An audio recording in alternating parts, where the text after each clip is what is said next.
O wala pa akong che, che, che. Wala pa po akong nasilayang mga barangay tanod dito, kaya for the meantime ako na munang gumagawa.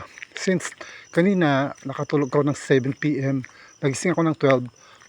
I cannot sleep anymore, so the tendency is parang gusto kong explore ang tapat ng bahay ko hanggang sa kung saan ako makarating nito. Pero alam nyo, natatakot din ako, parang tumatayo yung balahibo ko dahil may nararamdaman akong kakaiba dyan sa school premises, I mean. So tinapangan ko lang ang loob ko.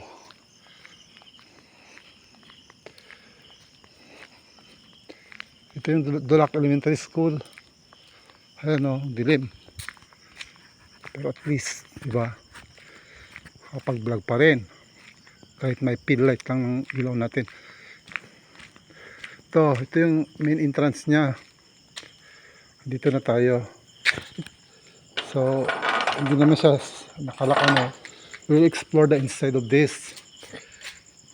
Dilim. Ayan.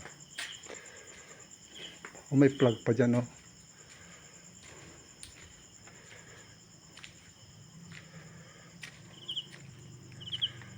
Ayan, umilaw yung LED.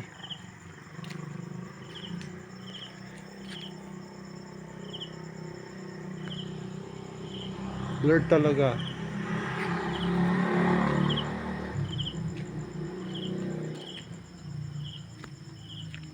So guys, hanggang dito lang tayo. Bye bye.